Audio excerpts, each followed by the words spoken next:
Sa lahat ng mga sunscreen brands, ito yung may pinakamarami tayong nagamit. Isa sa mga nirecommend talaga ng ating mga affiliate dermatologists ay gumamit po tayo. Ito ay isa sa mga most requested nyo. Itong product na ito ang may pinaka-lightweight sa lahat ng brands. Very fine yung mist niya. Gaganyanin nyo na lang talaga, i-feel nyo na lang, tapos nagsisit na siya na 2 to 3 years ago na natin ito na review mga kamukha. Ang tagal ko na talagang vlogger, no?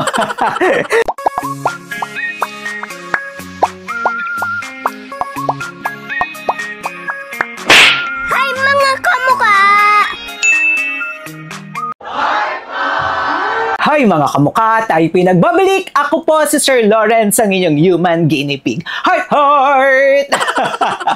Taas ang energy, bro. Ganun, no? Matagal na nga po tayo nag-feature dito ng mga sunscreen or mga sunblock brands, mga kamukha. At lagi ko kayong pinapaalalahanan, nakalimutan nyo na ang jowa nyo, wag lang mag-sunscreen.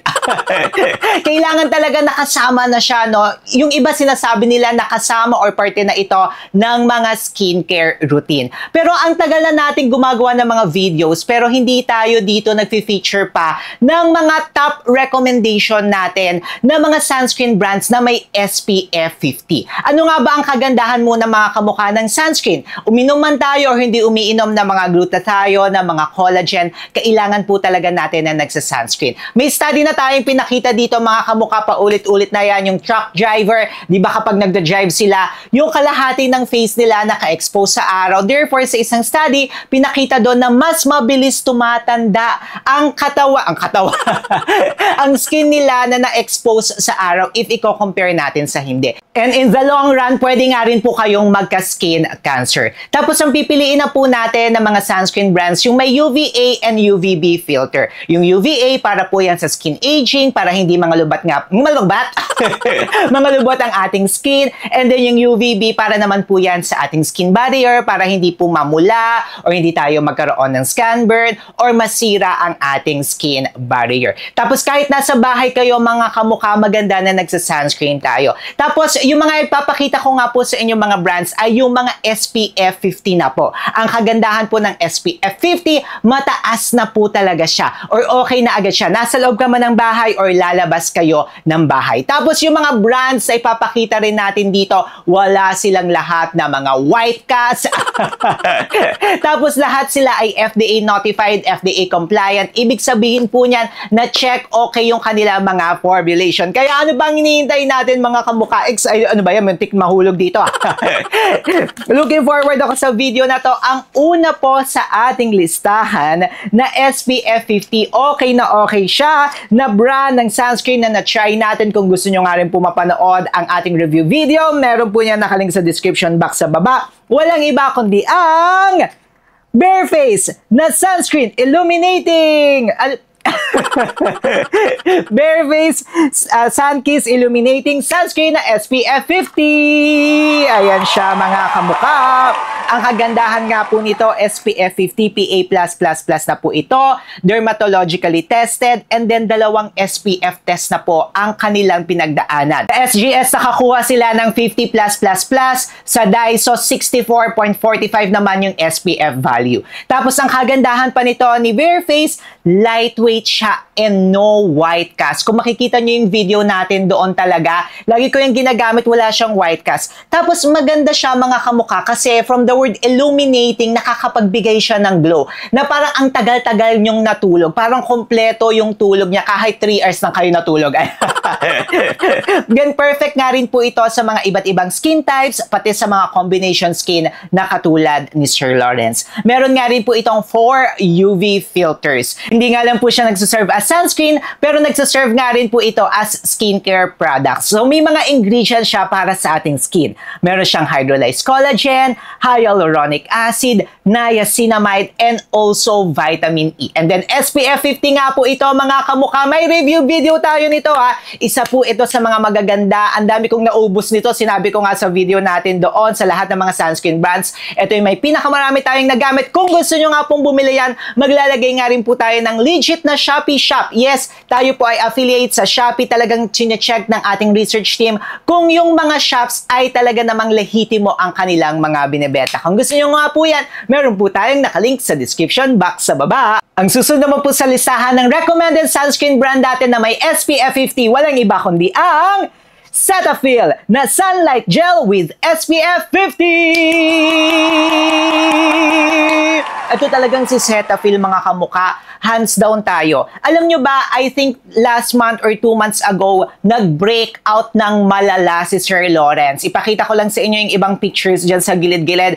Tapos tayo nga po ay may mga affiliate po tayo ng mga dermatologists at isa sa mga nirecommend talaga ng ating mga affiliate dermatologists ay gumamit po tayo ng Cetaphil. At yung isa nga po sa ginagamit natin na Cetaphil, pagdating nga po sa sunscreen, kasi kailangan nga rin po natin nagsa-sunscreen, lalo na yung gumagamit po kasi ako ng antibiotic. Meron tayong nireseta ni Doc na antibiotic at isa nga po sa nirecommend niya is mag-Cetaphil tayo na sunscreen. And yung nirecommend niya nga po ay itong Cetaphil Sunlight Gel with SPF 50. Ang kagandahan nito mga kamuka, non-sticky siya. Best nga rin po siya sa sensitive skin. Kung kayo nga rin po ay acne-prone skin, ako nga po, nagkaroon ako ng mga acne, tapos non-comedogenic siya. Tines nga rin po natin yan doon sa ating comedogenic tester at pasado siya. Wala siyang comedogenic ingredients. Straightforward din siya kung gusto nyo ng sunscreen. Ito okay na okay siya. Tapos fragrance-free, wala siyang paraben, meron siyang niacinamide and panthenol. Yung panthenol, maganda po siya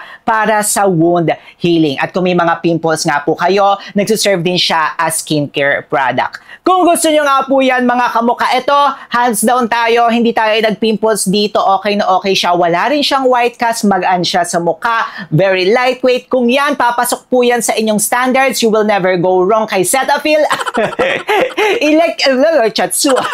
I-check nyo na nga lang po yung legit shop sa baba. Next naman po sa ating listahan, walang iba kundi ang Lux Organics na Aqua Daily Sunscreen!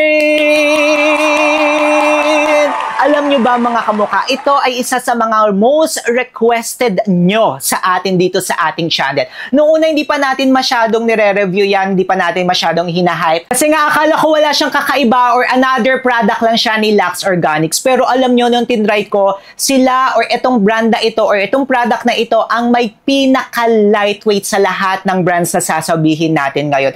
As in, para kang walang nilalagay na sunscreen. Yung consistency niya, medyo mahahawig natin kay Bare Face sa illuminating sunscreen. Pero ito kasi, wala siyang nabibigay na glow. Yung texture niya or yung consistency niya, para siyang serum. Ganon siya. Pero hindi siya glowing, okay na okay siya. Parang wala kang nilagay, ganon. Pero yun nga, SPF 50 ito.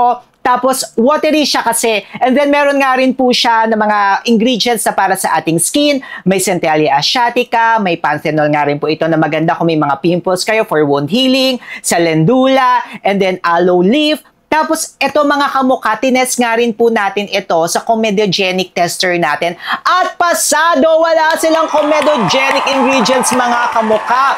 Kaya naman, isa din ito sa mga nire-recommenda ko. Or kapag may mga nagtatanong sa akin, Sir Lawrence, ano nga ba yung maganda, yung watery, yung wala akong mararamdaman na kahit na anong lagkit? Ito po yan, si Lux Organics mga kamuka. Next naman po sa ating listahan ng sunscreen brand na may SPF 50, walang iba kundi ang Bello Dewy Sunscreen! I think 2 to 3 years ago na natin ito na-review mga kamukha. Ang tagal ko na talagang vlogger, no? Pero isa pa rin ito sa mga binabalikan natin. Ang kagandahan nito, direct to the point siya. Hindi siya nagsaserve as skincare product, pero direct to the point na isa siyang sunscreen. SPF 50 nga rin po ito. Tapos, lightweight siya. Ang kagandahan nito, nagkakaroon tayo ng dewy look. From the word, Bello na Dewy Sunscreen. Parang nakatulog ka ng napakatagal, tapos kung Korean, look under makeup nyo siya ilalagay. Ang ganda kasi glowing, parang healthy looking yung inyong skin. And then parang marami kang ang tulog lagi. Yun yung nakalagay nga rin dito sa aking papel, di ba? Lagi natin yung sinasabi. Tapos, tines nga rin po natin ito sa comedogenic tester natin. Pasado siya mga kamukha. Ibig sabihin, pwede po ito sa mga normal, dry, lahat ng combination skin type, lalo na po sa merong acne-prone skin. Kasi nga po kapag may acne-prone skin tayo, medyo nakakatakot gumamit na may mga comedogenic ingredients. Ito yung formulation ni Bello. Clap, clap, clap. Wala siya comedogenic ingredients. Tapos kung gusto nyo ng dewy-dewy, ayan mga kamuka. Ayan naman ang piliin nyo. Itong si Bello. Next naman po sa ating listahan ng recommended na sunscreen brand na may SPF 50. Walang iba kundi ang Sako Skin na Refresh Mist!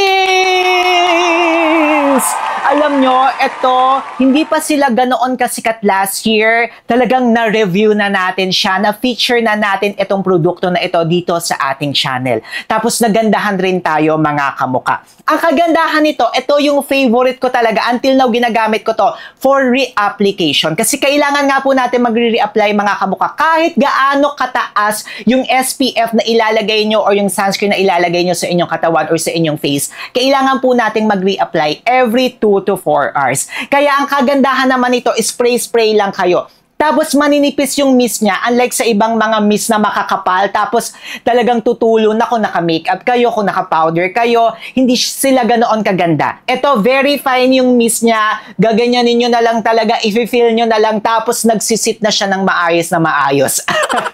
May separate video tayo nito mga kamukha. Kung gusto nyo yung mapanood, ilagay na lang natin yan sa description box sa baba.